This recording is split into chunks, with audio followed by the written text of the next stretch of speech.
Hi there, this is Susie with her Cordylines today. She's going to talk about different types of cordylines.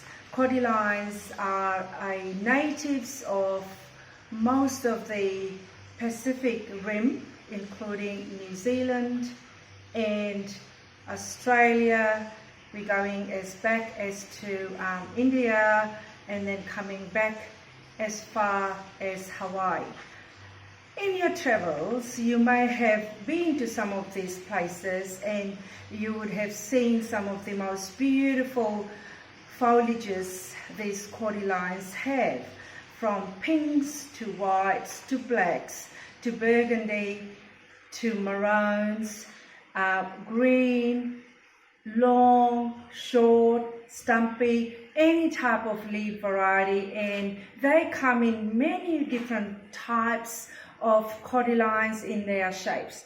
But here at my place, in my atrium, I have this beautiful cordyline with rather broad leaf with red markings or lining outside, with a sensational color it gives out with the right amount of sun that this particular cordyline does require.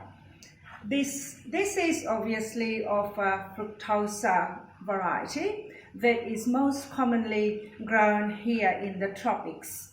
And as I said before, various colors and shapes they come in, and they make a spectacular plant in any garden. They just make the gardens come alive. And apart from the shapes, the most common hardy types that we all perhaps know is the Cordyline australis. The name sounds Australis, very Australian native plant, but it is actually the South Islands in New Zealand most prominent plant, called by its common name the cabbage trees. That's where most of the slimline leaf variety, the formation types that you would see in the colder districts. Apart from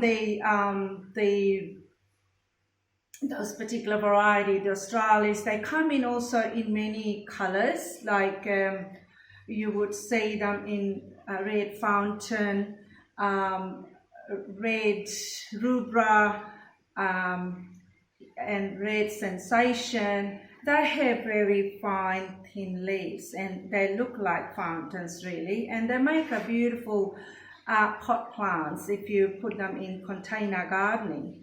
And here, why I am more interested showing my cordyline, because here in colder climate it is very difficult to actually grow the fructosa variety of cordylines, because they do love the warmth, they do like the summer heat to give their beautiful colors out.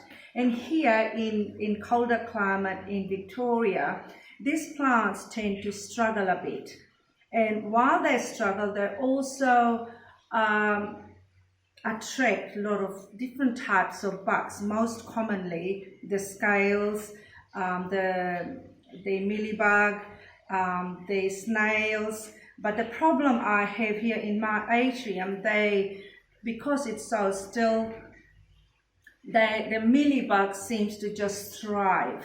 Here, I would like to show you what mealybugs actually look like.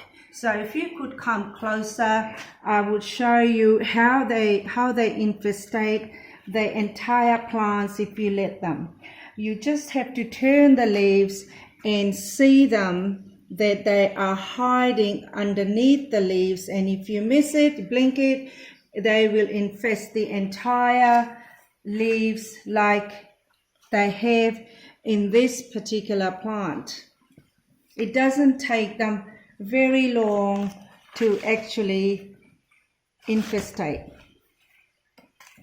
So what I do, you can spend a lot of hours cleaning each leaf with a damp cloth, which I tend not to do and I have sprayed it with pest oil thinking that they may disappear. I have tried pest oil on them for the last 5 days and it really hasn't done the job. As you can see, they are still on the plants, not dead.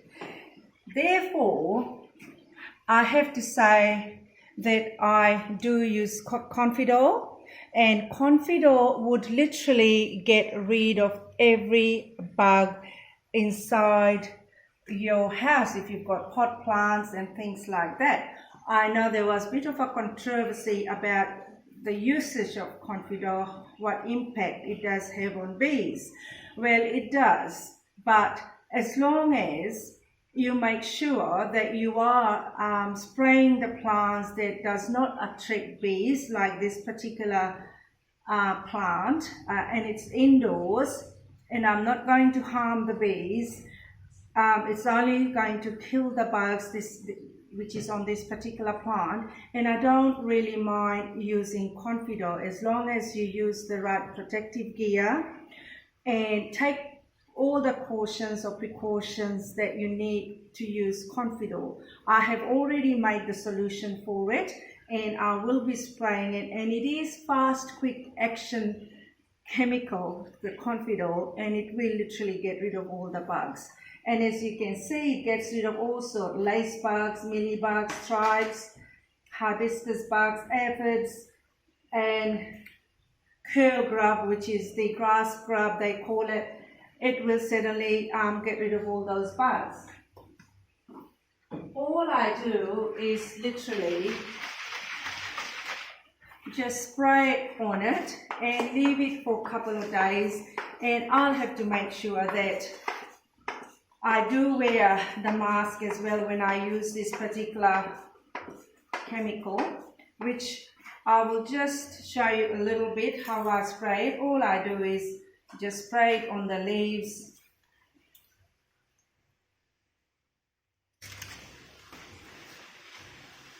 It seems to just love it at the bottom of the leaves where they hide and breed.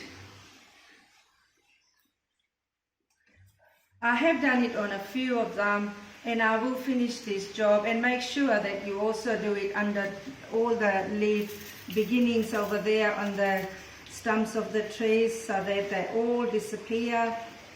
And I'm hoping by tomorrow most of these bugs will be dead. Here's my other type of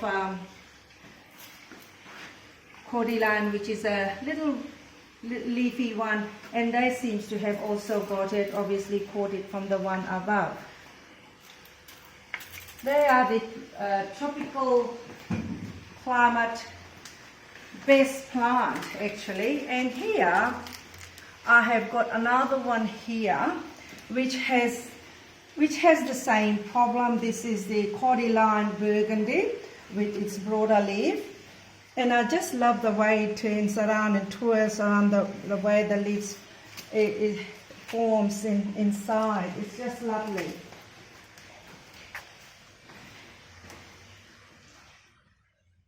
This particular plant, as you can see, has got tip browning. This is a very common problem with most Cordylines here in the colder climates, colder districts. And nothing really you can do about it except just cut them off, because obviously it's feeling the cold and it's not the ideal temperature for them to survive, although they are the plant lovers' paradise in around the subtropics and tropical parts of New South Wales and Queensland.